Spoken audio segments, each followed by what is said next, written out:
There's a kind of wound we almost never admit out loud, the one that doesn't come from enemies, but from the people who share our last name. We feel it before every visit. Our phone lights up with their name and our chest tightens. We sit outside the house in the car a little too long, rehearsing how to act. We unlock the door, step inside, and we can feel it immediately. We are not fully ourselves here. We switch into the good version. We swallow what we really think. We say, "It's fine, they're family," while something inside us screams, "No, it's not fine, not anymore." We know the phrases by heart. "We sacrificed everything for you. We just want what's best for you. You're breaking the family." And every time we hear them, it feels less like love and more like a knife wrapped in a hug. Underneath the words, we hear the real message. You don't belong to yourself, you belong to us. So we stop choosing what we want. We start choosing whatever keeps the peace. We're not living, we're managing their reactions. That's when love starts to feel like a contract. Respect means obedience. Being a good son or daughter means slowly deleting ourselves so everyone else can stay comfortable. We laugh at their jokes, nod at their opinions, play our assigned role at the table, and then later, in our bed or on the way home, the anger hits. Not anger at them, anger at us, at how small we let ourselves become, at how often we abandon our own soul just to avoid being called ungrateful. Here's the truth we've been too scared to say, even in our own head. Family is not ownership. Shared blood does not give anyone the right to control our choices, rewrite our identity, or sit inside our mind like a permanent judge. Love is not supposed to feel like surveillance. Care is not supposed to feel like leverage. The moment "we love you" becomes "we own you," it stops being love. It becomes control. This episode is not about burning everything down. It's about finally drawing a line inside. We will not keep destroying ourselves to keep the family story intact. We will not keep calling it love when it feels like a cage. We're here to protect our soul without apology, to understand that boundaries are not betrayal. They are the first honest act of self-respect. So in this conversation, we're going to name 10 specific boundaries we will no longer allow family to cross, around our mind, our emotions, our money, our future. Boundaries that say, clearly and calmly, "We can love you deeply," and still refuse to let you own us. And we start with the first one, the moment we stop believing that family equals control, the ownership illusion. 1. The ownership illusion. The first boundary we have to draw is against an illusion that we've inhaled since childhood. The idea that because we come from a family, we somehow belong to it more than we belong to ourselves. That our body, our time, our choices, our future are all partially family property. We feel it in the small comments. "In this family, we don't do that. What will people say about us? You can't live like this. You're one of us." It sounds like identity, but it acts like ownership.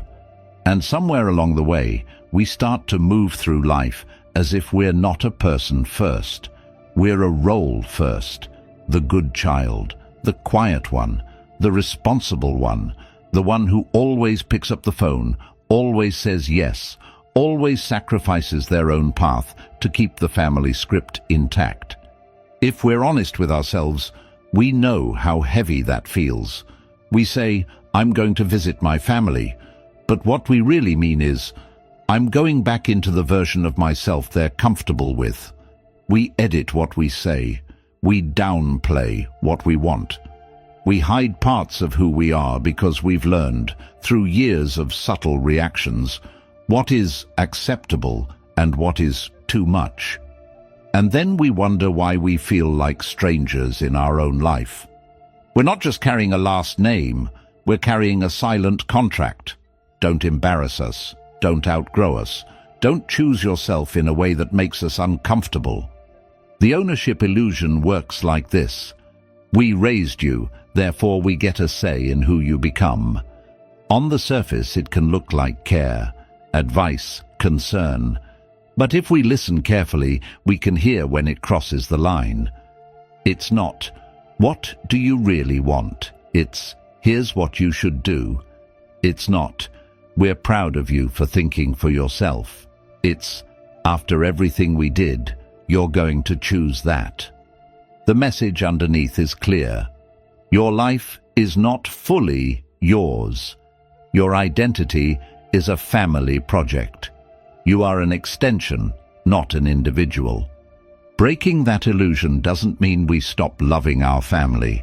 It means we stop surrendering our ownership of ourselves. We start from a simple truth. We belong to ourselves first. Our mind is ours. Our values are ours. Our boundaries are ours. We can honor where we came from without letting it dictate where we're allowed to go. We can feel gratitude without turning that gratitude into a lifetime of obedience. And we can love deeply without letting that love be used as a leash. So we quietly shift the center of gravity. Instead of asking, "What will they think if I do this?" we begin asking, "What happens to me if I keep ignoring what I really want?" Instead of assuming family has automatic access to every part of us, we begin treating access as something that is earned through respect, not granted by default. We stop apologizing inside our own head for wanting a life that reflects who we are, not just where we came from. This is the first boundary. We are not possessions. We are not extensions. We are not emotional property to be managed. We can love our family and still reclaim the simple, powerful truth that our life, in the end, is ours. 2. The debt narrative. The second boundary is against a story we've heard in 1,000 different forms. We sacrificed everything for you. The moment those words land, our existence starts to feel like it comes with a bill. Suddenly, it's not just our life anymore. It's a repayment plan. Every decision, every choice, every step forward has to be justified against that invisible debt. After everything they did, do we really have the right to choose differently? We're told this is love. We're told this is gratitude. But somewhere deeper, we can feel the difference between genuine love and emotional leverage. Real love says, "We did this because we wanted you to have a better life." Debt love says, "We did this, so now your life belongs to us." One frees us, the other slowly locks us in. When sacrifice is pure, it doesn't need to be repeated like a slogan. It doesn't show up in every argument, every disagreement, every moment where we try to set a boundary. But when it becomes a tool of control, it's always right there, waiting to be used. We hear, "You know what we gave up for you," right at the moment we're about to choose something for ourselves. We hear, "You're selfish," the second we say no. And without even noticing, we stop asking B, "What is right for us?" and start asking B, "What will keep everyone else from feeling disappointed?" That's how the debt narrative works. It takes something beautiful, sacrifice, and turns it into a lifetime invoice. It tells us that we don't get to fully own our successes, our happiness, our independence, because all of it is tied to what someone else did in the past. And if we're not careful, we end up living in a permanent state of apology, apologizing for growing, for changing, for wanting more, for not giving our entire future back as a thank you for the past. But here's the truth we need to sit with, even if it feels uncomfortable at first. We did not ask to be born. We did not sign a contract as children agreeing to repay every hour, every dollar, every sacrifice with our identity. parenting, caretaking, support. These are acts of love, not investments with guaranteed emotional returns. Gratitude is something we choose from the heart. Obligation is something we're pressured into from the outside. And the more we confuse the two, the more we lose ourselves. We can appreciate everything that was done for us and still refuse to live as if we're in debt forever. Those two things can exist at the same time. We can say, "Thank you for what you gave," without accepting the unspoken part. So now, you get to decide who we become. We can show kindness, help, support, and presence, not because we owe, but because we genuinely want to give. That's what real gratitude looks like when it's healthy, voluntary, not coerced. So we start to question the script in our own mind. Every time we feel guilty for making a choice that aligns with our well-being, we pause and ask, are we actually doing something wrong? Or are we just breaking a pattern where our life was never really ours in the first place? Every time we hear that sentence, "We sacrificed everything for you," we can acknowledge the truth in it without accepting the hidden message. Yes, they gave. Yes, there was effort, struggle, maybe pain. And also, our existence is not alone. We belong to ourselves, even if other people helped us get here. Our future is not a refund. Our happiness is not a receipt. If sacrifice is real, it doesn't need to chain us. It should liberate us. The healthiest way to honor what was done for us is not by staying small to keep everyone else comfortable, but by actually living well, by becoming whole, by choosing a life that reflects our values, not just their fears. So we quietly draw a new line inside. We will no longer let sacrifice be used as a weapon against our choices. We will no longer allow every boundary, every dream, every step of independence to be labeled as ingratitude. We can remember where we came from without letting that memory turn into a lifetime of emotional debt. And if guilt still shows up, we can look it in the eye and remind ourselves, gratitude is something we feel and express freely. Obligation is something we're forced into. We are allowed to choose the first and refuse the second. 3. Fear disguised as protection. There's a kind of sentence we hear a lot in families that sounds caring on the surface but feels heavy underneath. "We're just worried about you." "We don't want you to get hurt. We're only trying to protect you."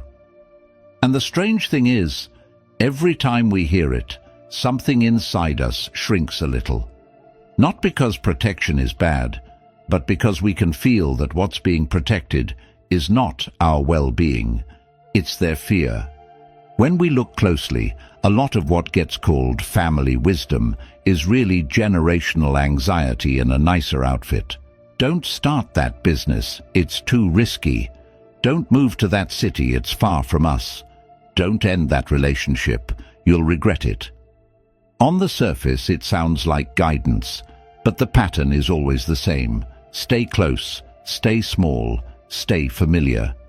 And we start to realize the boundary we need to draw here is simple and hard at the same time. Their fears do not get to define our future. It helps to remember where this comes from. Our parents, our relatives, they carry their own scars, their own failures, their own disappointments. Maybe they tried something once and it broke them. Maybe they grew up in scarcity and still live like everything might disappear tomorrow. Maybe they were shamed for wanting more, so they learned to call playing safe being realistic. And without even knowing it, they hand that fear down like an heirloom. We're only telling you this because we love you. The problem is that fear, when it's disguised as love, becomes very hard to challenge. We start to feel selfish for wanting something bigger. We ask ourselves, are we reckless? Are we ungrateful? Are we naive? So we stay in the job we've outgrown. We stay in the relationship that quietly kills us. We stay in the version of life that makes them sleep better at night, while we lie awake wondering what would have happened if we'd just taken the risk. The line we have to draw here is not between love and family. It's between love and control. Genuine protection says, "Here are the risks I see. I trust you to decide." Projected fear says, "Here are the risks I see. So you're not allowed to decide." One respects our autonomy, the other quietly erases it. We can start by noticing how we feel during these conversations. Do we come away feeling clearer or more confused, supported or smaller? Do we feel like we've just been offered perspective or like we've been subtly warned back into our place? Our body usually tells the truth before our mind does. Once we see it, we can respond differently inside ourselves, even if we don't argue on the outside. When we hear, "Don't do that, it's too dangerous," we can translate it in our own mind. They're scared because of their experiences. That fear belongs to them, not to us. When we hear, "You'll regret this," we can quietly answer, "We trust ourselves enough to face the consequences of our own choices." This doesn't mean we ignore every warning. Sometimes there is genuine wisdom buried under the anxiety, things we hadn't thought of, blind spots we need to see. The boundary isn't never listen. The boundary is, we will listen, but we will not let borrowed fear become our prison. We're allowed to step into futures our family is afraid of. We're allowed to outgrow their version of safety. We're allowed to want a life that looks nothing like what they imagined when we were children. That's not disrespect. That's responsibility for our own one life. So the next time fear shows up dressed as protection, we can breathe, feel the pull, and still choose our path. We can say, out loud or silently, "I hear you. I understand that you're afraid, and I'm still going to live this life as mine." Because if we let their fear make every decision, we don't avoid pain. We just guarantee a different kind of pain, the pain of never finding out who we could have been. And that's a cost we don't have to keep paying. 4. Emotional access is a privilege. The fourth boundary we need to draw is around something we've been taught to give away too easily: access to our inner world.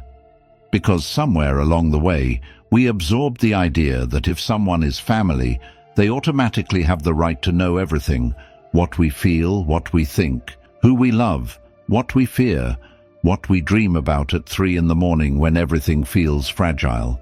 And if we ever pull back, if we ever become more private, the accusations come quickly. You've changed. You're hiding things. You don't trust us anymore. But the truth we've been avoiding is this: emotional access is not a birthright. It's a privilege, and a privilege must be earned, not demanded. We know how it feels when we open up and regret it, when we share something vulnerable, a dream, a doubt, a heartbreak, and later find it turned into gossip, a weapon in an argument, or a story they retell with a tone that makes us feel small.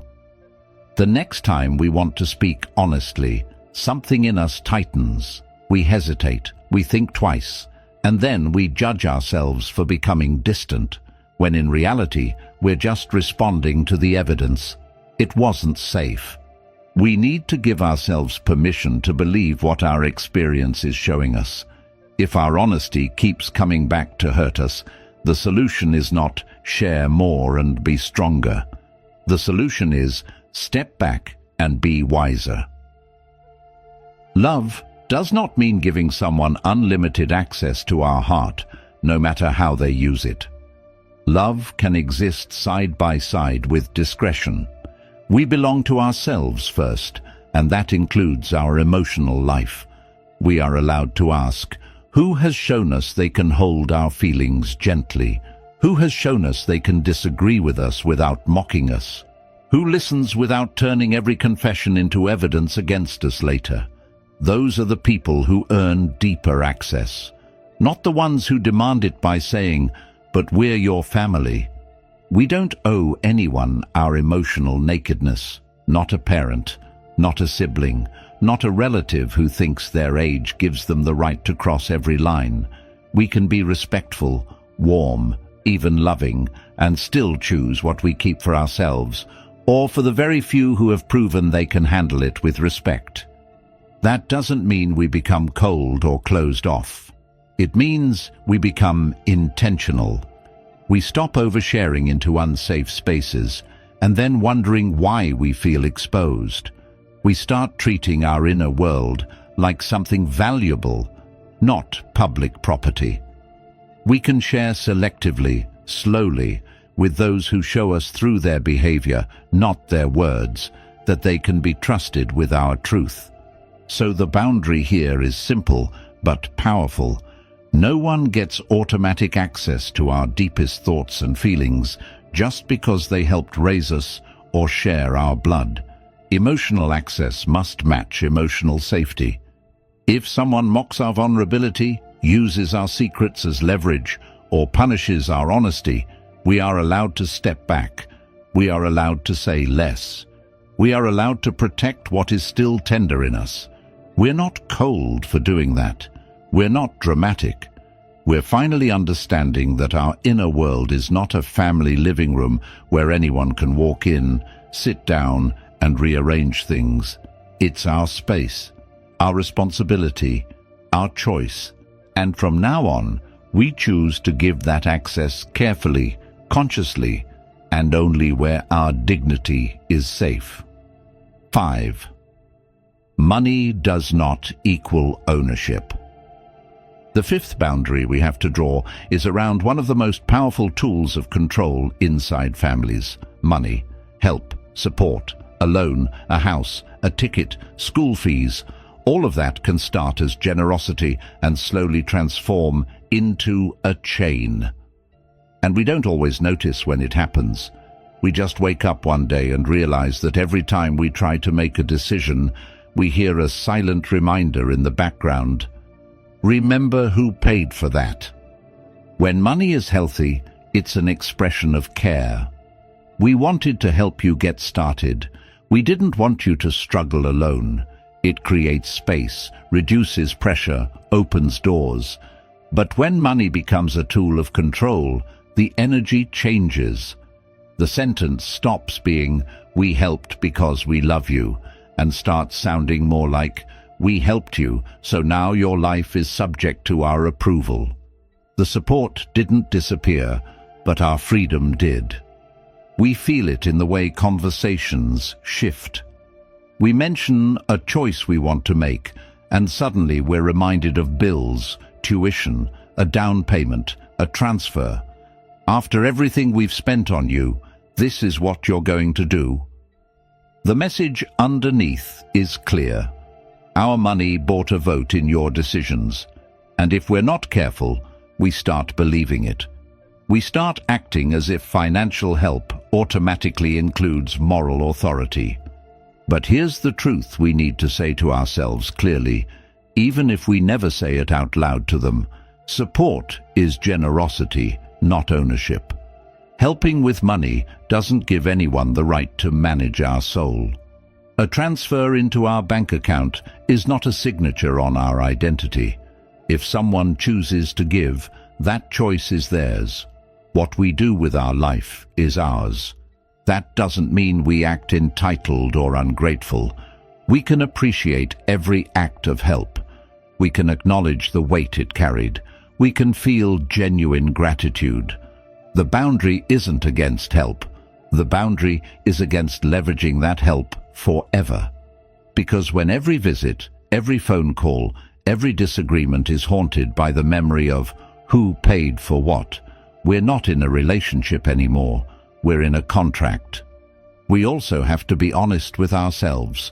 Sometimes we accept money because it feels easier in the moment, and we ignore the price that comes with it. The constant advice, the subtle interference, the unspoken expectation that we will now live a version of life that keeps the investor happy. So part of this boundary is practical. If we don't want people to feel entitled to own our choices, we have to be very careful about what kind of financial strings we allow into our life. We're allowed to say no to money that comes with invisible chains. We're allowed to choose a smaller apartment, a cheaper car, a slower path, if that means we keep our autonomy. We're allowed to decide that peace of mind is worth more than a gift that never stops talking. And if we are already in this dynamic, already receiving help, already hearing the reminders, we can start by setting a boundary inside. We stop translating "I helped you" into "I own you."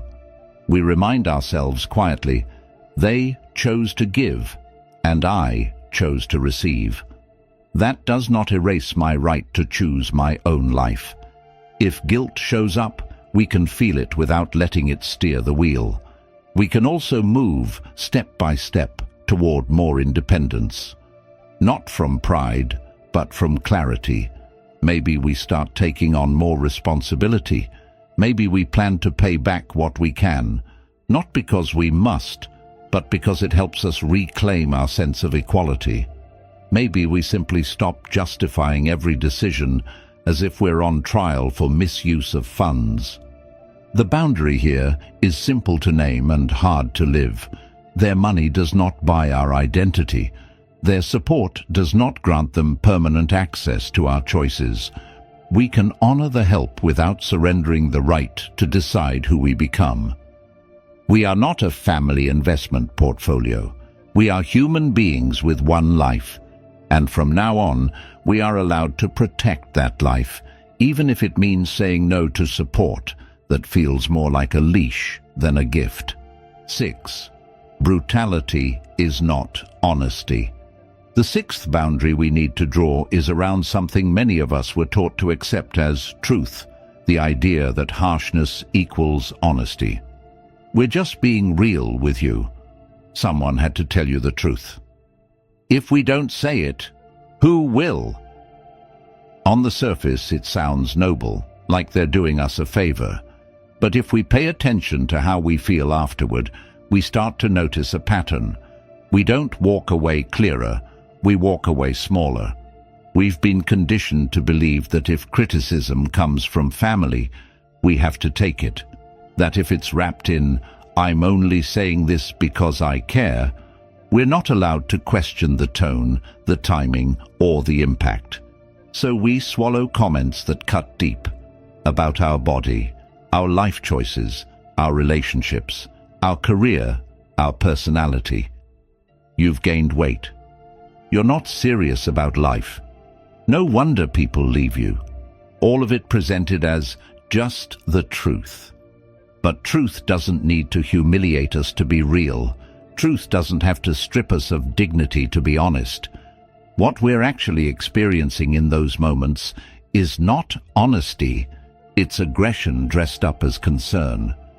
We can feel the difference in our body. Real honesty, even when it stings, lands with a kind of stability. It gives us something to work with. It might hurt, but there's a sense of, okay, I can use this. Brutality, on the other hand, leaves us shaky, ashamed, disconnected from ourselves. We don't feel guided, we feel attacked. That difference matters, and it's exactly where this boundary lives. Some families use "I'm blunt" as a free pass for cruelty. We're like this, we say things as they are. But if saying things as they are consistently leaves us feeling worthless, that's not culture, that's emotional laziness. It's easier to tear someone down than to speak with care. It's easier to dump frustration on us than to do the work of expressing it with respect. We're allowed to stop romanticizing that dynamic. Honesty becomes brutality when three things are missing: timing, intention, and respect. If someone chooses the moment we're most vulnerable to drop their truth, if their intention is to win an argument or reassert control, if their tone is laced with contempt. That's not them helping us grow. That's them using truth as a weapon. The boundary here is this: we will no longer accept attacks on our worth disguised as just being honest. Family does not get a special license to wound us more deeply and call it love. That doesn't mean we reject all feedback. We can still be open to hearing hard things. We need people who can lovingly challenge us, who can point out blind spots, who can say, "You're better than this," without tearing us apart. But there's a standard now, a line. We can start by checking in with ourselves after those conversations. Do we feel grounded or shattered? Do we feel seen, even if we were called out? Or do we feel labeled and reduced to our worst moments? Did they talk to us or at us? Did they speak from a place of, "I want to see you become your best," or from, "I need to remind you where you stand"? Once we see the pattern, we can respond differently. Maybe not with a big confrontation at first. Maybe it starts inside. The next time we hear, "I'm just being real," after something cruel, we can quietly correct it within ourselves. No. That was not honesty. That was disrespect. We stop internalizing every harsh sentence as truth and start filtering it through a new question. Is this said with care or with contempt? If it's contempt, we're allowed to detach from it emotionally, even if we can't fully avoid it yet in practice. Over time, we can begin to set more direct boundaries, changing the subject, ending the call, saying calmly, "I'm not okay with being spoken to like that," and not defending that sentence with a long explanation. We may hear, "You're too sensitive. You can't handle the truth." That's fine. Those lines are part of the script. But we're not obligated to keep playing our old role in it. Sensitivity is not weakness. It's awareness. It's our signal that something is off. And if our nervous system keeps ringing the alarm, the answer is not to turn the alarm off. The answer is to step out of the fire. We can still value honesty and reject humiliation. We can still desire growth and refuse emotional violence. These things are not mutually exclusive. In fact, the most powerful growth often comes from people who can look us in the eye and tell us the truth without stripping us of our worth. So the boundary is clear now. Love does not humiliate. Family does not get to crush our identity and call it being real. From this point on, we choose to separate truth from brutality. We choose to keep the first and walk away, internally or physically, from the second. Because our soul needs correction at times, yes, but it never needed to be broken to be guided. 7. Guilt as a control mechanism. The seventh boundary we need to draw is around the most quiet and effective tool many families use without even realizing it: guilt. Not the healthy kind of guilt that wakes us up when we've actually hurt someone, but the manufactured kind. The kind that shows up not because we've done something wrong, but because we've done something different. We know this guilt by the way it speaks. It doesn't say, "You hurt me." It says, "I'm disappointed in you. After everything we did, you've changed." It doesn't confront our actions directly. It questions our character. It doesn't ask for a conversation. It puts us on trial. And the sentence is usually the same: "You are selfish for choosing yourself." When guilt is used as a control mechanism, it doesn't try to understand us. It tries to pull us back into compliance. We say no to a request that drains us, and suddenly the atmosphere shifts. Silence, sighs, stories about how other children do more. We decide not to share something personal, and we're told, "So now we're not good enough to know what's going on in your life." We choose a path they don't approve of, and we hear, "You've broken our heart." The message underneath is clear. If we don't behave according to their script, we're not just different, we're bad. This kind of guilt is powerful because it hooks directly into something we all want: to be good, to be loving, to be loyal, especially when it comes from people who raised us, people we once needed to please to feel safe. As children, we learned very quickly what made them proud and what made them hurt. And somewhere along the way, a part of us decided, their disappointment is dangerous.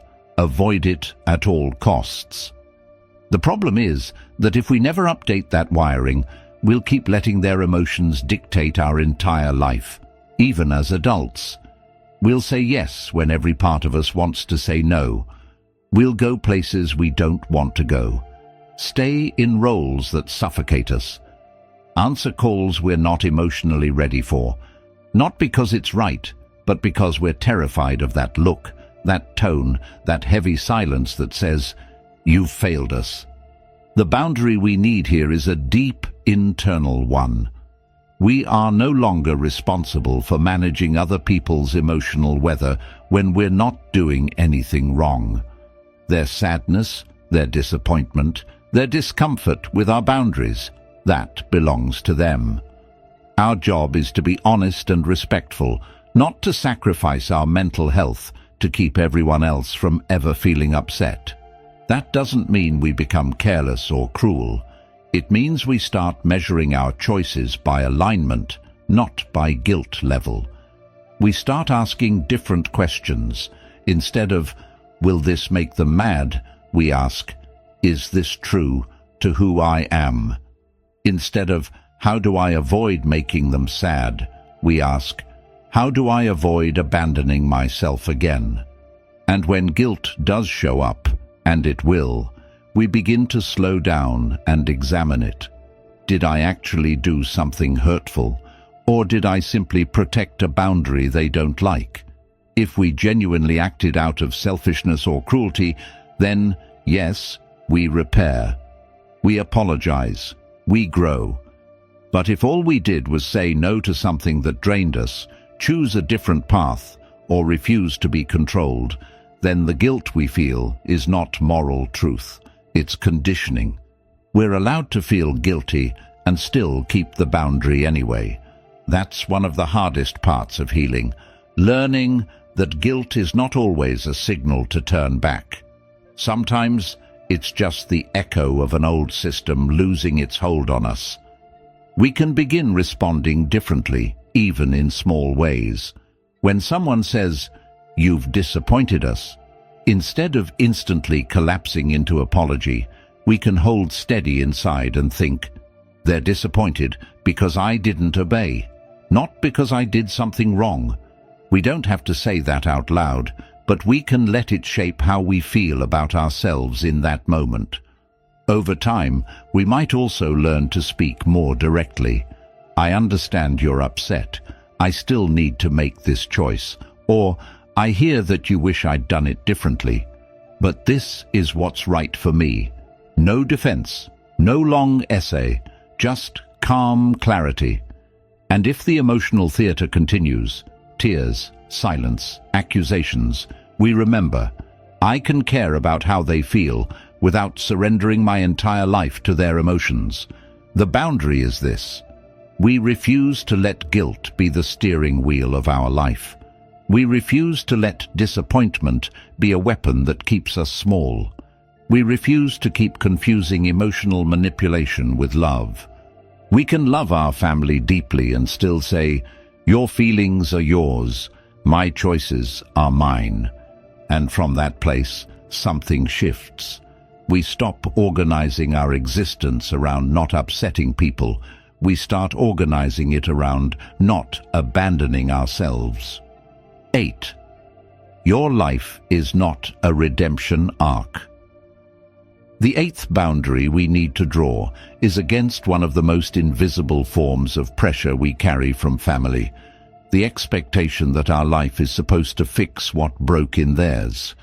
It rarely gets said directly, but we feel it in the way they talk about their past, in the way they react to our choices, in the way certain paths are praised and others are treated like betrayal.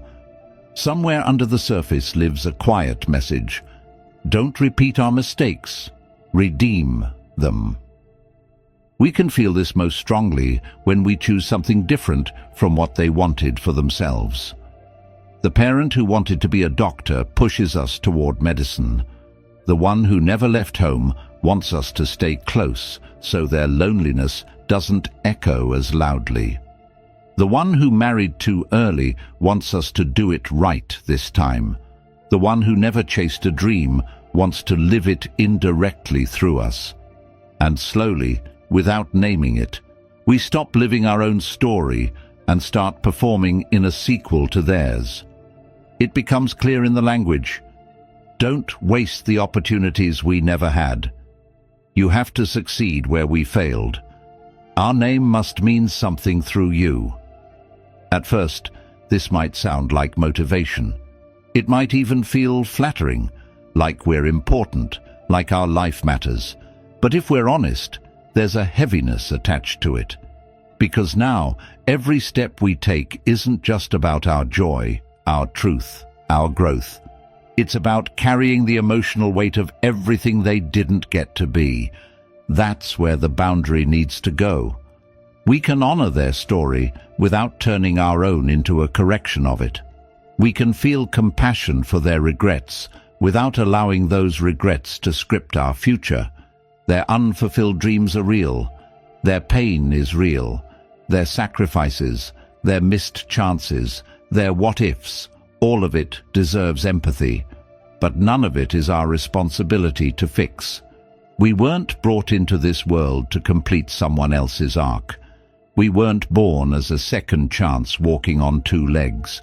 Our existence is not an apology for their past or a patch for their wounds.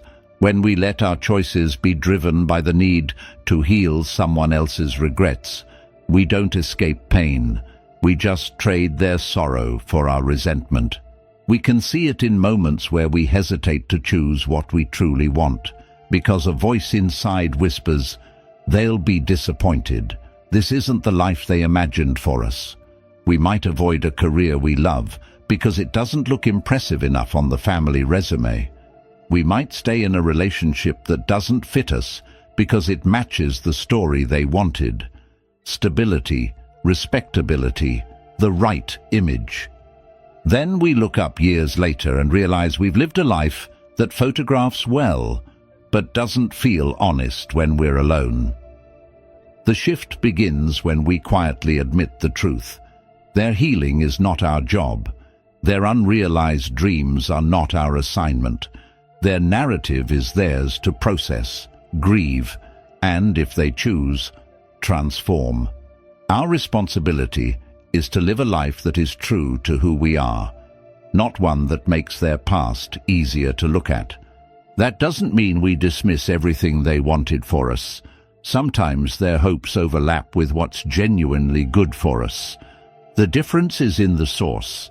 Are we choosing something because it flows from our own values, or because we're terrified of becoming another disappointment? Are we walking a path because it feels alive in our chest, or because we're afraid of breaking their heart? We're allowed to step out of the storyline they've written in their head.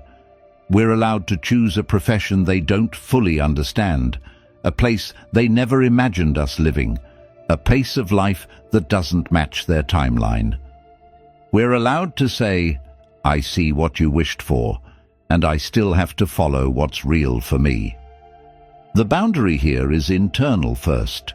Every time we catch ourselves thinking, I have to do this so they can be proud, so they don't feel like they failed, we pause and ask, what do we actually want? Separate from their expectations, separate from their pain. That question can feel selfish at first, especially if we were raised to live as extensions of the family. But in reality, it's the most honest question we can ask. When we stop treating our life as a redemption project, something gentle but powerful happens. We begin to see our parents and relatives as humans with their own unfinished stories, not directors of ours. We can love them, listen to them, learn from them, and still walk away from their script. We can carry their wisdom forward without carrying their unresolved guilt. We are not here to fix what they didn't fix. We are here to live fully what is in front of us. Our life is not chapter 2 of someone else's regrets. It's a book of its own, and we are allowed, fully allowed, to write it as ourselves. 9. The power of calm refusal. The 9th boundary we need to draw is around one of the simplest words we know, and the hardest one to say to family: no. Not the dramatic no, not the explosive no, the calm, steady, grounded no, the kind that doesn't shout, doesn't justify, doesn't build a courtroom speech to defend itself. Just a quiet line in the sand that says, we are no longer available for our own destruction. Most of us didn't grow up with this kind of no. We learned early that peace at home often depended on our compliance. Say yes, keep the mood light. Say yes, don't upset anyone. Say yes, and you're a good son, a good daughter, respectful, raised well.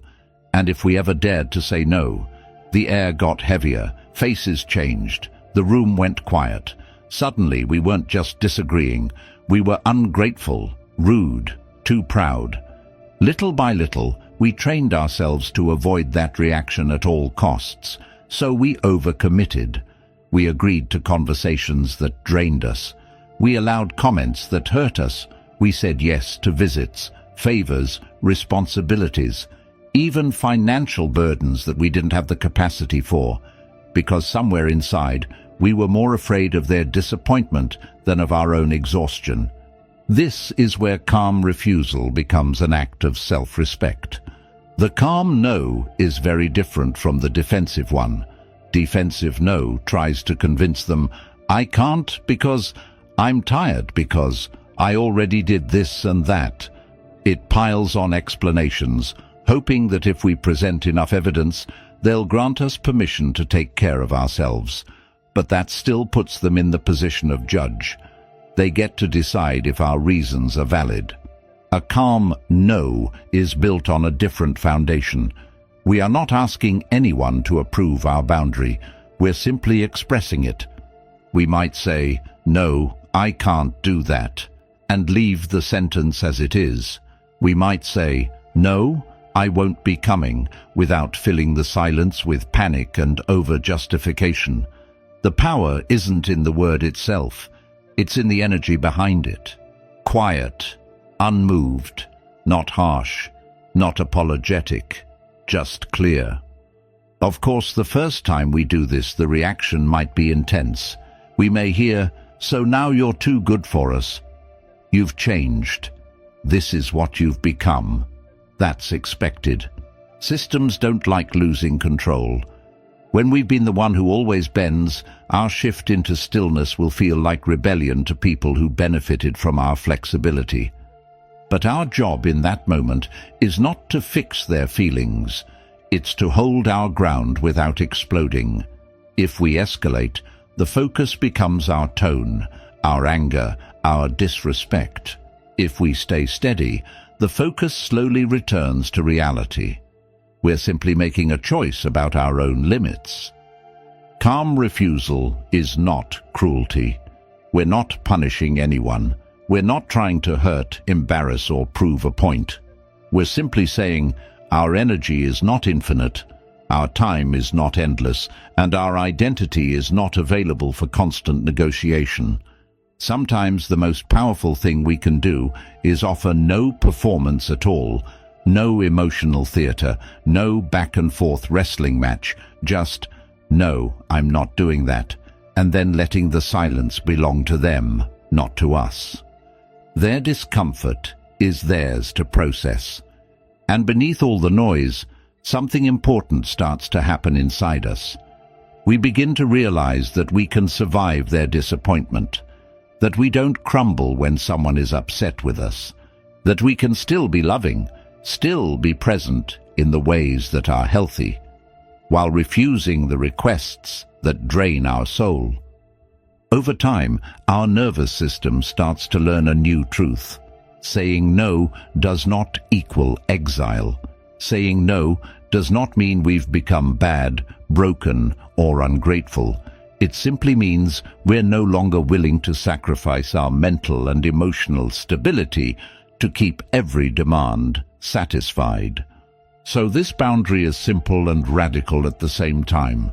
We are allowed to say no to family without writing an essay to justify why. We are allowed to protect our time, our space, our mind, our body, with one small word spoken calmly.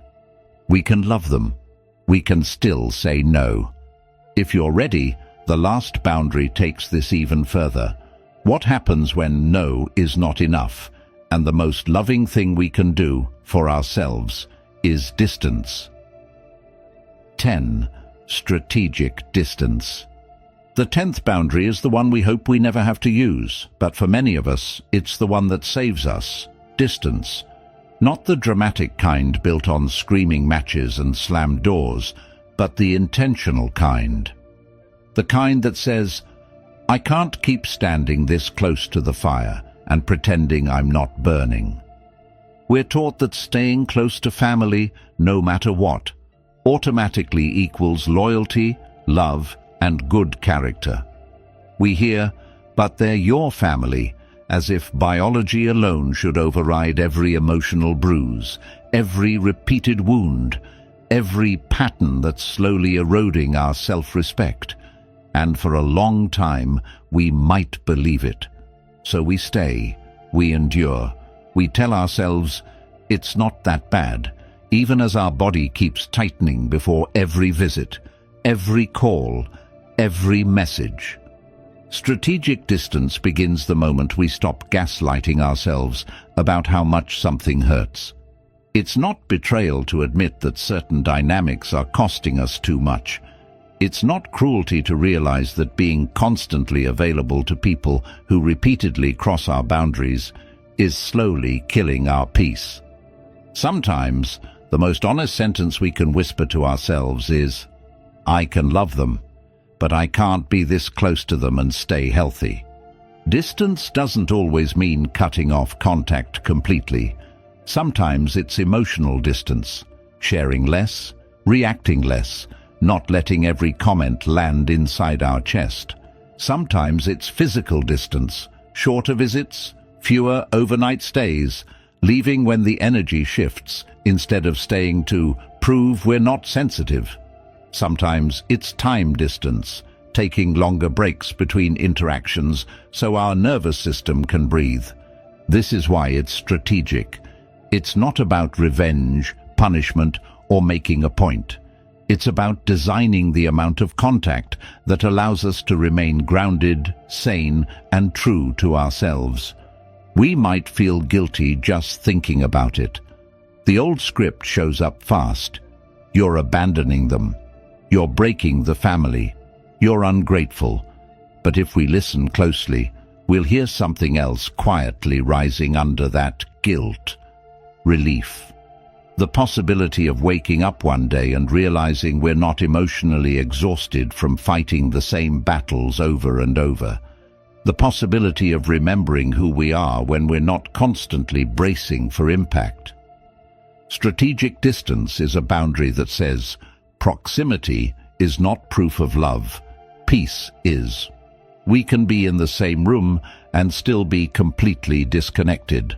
We can also be in a different city, answering calls less often, and yet carry genuine care in our heart.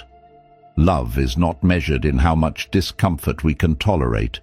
It's measured in how honestly we can show up without losing ourselves. Sometimes distance is the only thing that reveals the reality of the relationship. When we stop over-functioning, over-explaining, over-visiting, we see who reaches out with curiosity versus who reaches out with accusation.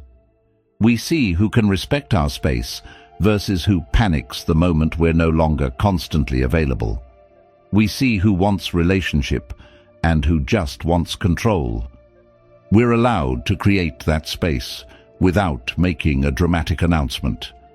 We don't have to send a manifesto explaining every detail. We can simply start by honoring what our body has been telling us for years. If every interaction leaves us anxious, ashamed, or shattered, then we adjust the distance the way we'd adjust our hand from a hot stove.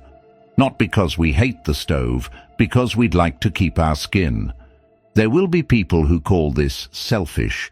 There will be voices that say, family is everything.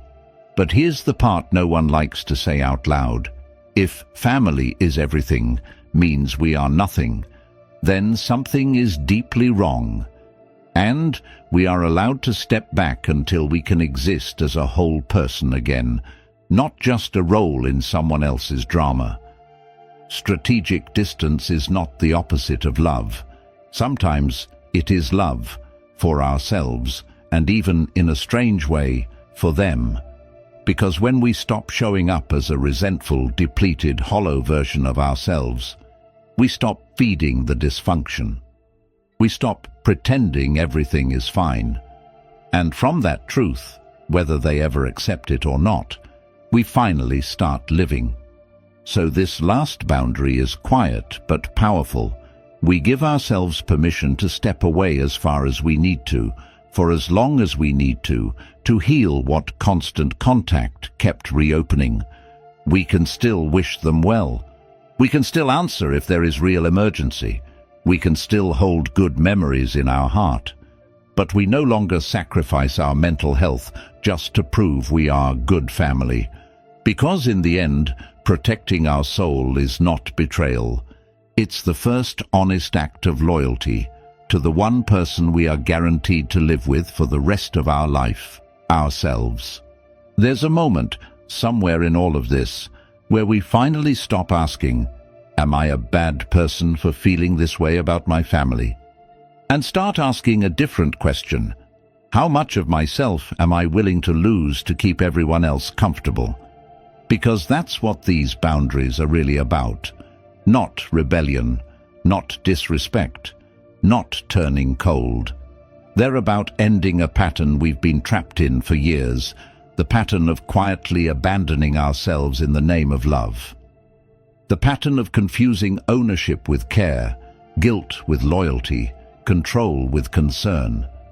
Somewhere along the line we learned that to be good, we had to be available, agreeable, and endlessly forgiving no matter the cost.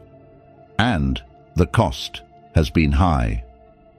Drawing these 10 lines is our way of saying the cost is too high now. We're not rejecting love. We're rejecting the versions of love that crush who we are. We're not turning our back on family. We're turning our back on manipulation, emotional debt, weaponized sacrifice, humiliation dressed as honesty, and guilt used as a leash. We're not becoming hard. We're becoming clear. Clear that our mind, our body, our time, our future, our emotional world belong to us first. Maybe a part of us is still shaking inside. Maybe we can already hear the arguments, the accusations, the familiar lines. You've changed. You think you're better than us. This is what you've become. And maybe for the first time, we're able to answer, if only silently. Yes, we have changed. We've stopped confusing losing ourselves with being loving. That's not arrogance. That's finally understanding that love which requires our disappearance is not love we can survive. From here on, we don't need to make a big announcement or burn everything down. We don't need to convince anyone that our boundaries are valid. We just live them. We speak less where it's not safe. We stop paying guilt invoices we never agreed to. We say no without an essay attached to it. We choose distance when closeness means constant harm. And we allow ourselves to carry both truths at once. We can love them, and we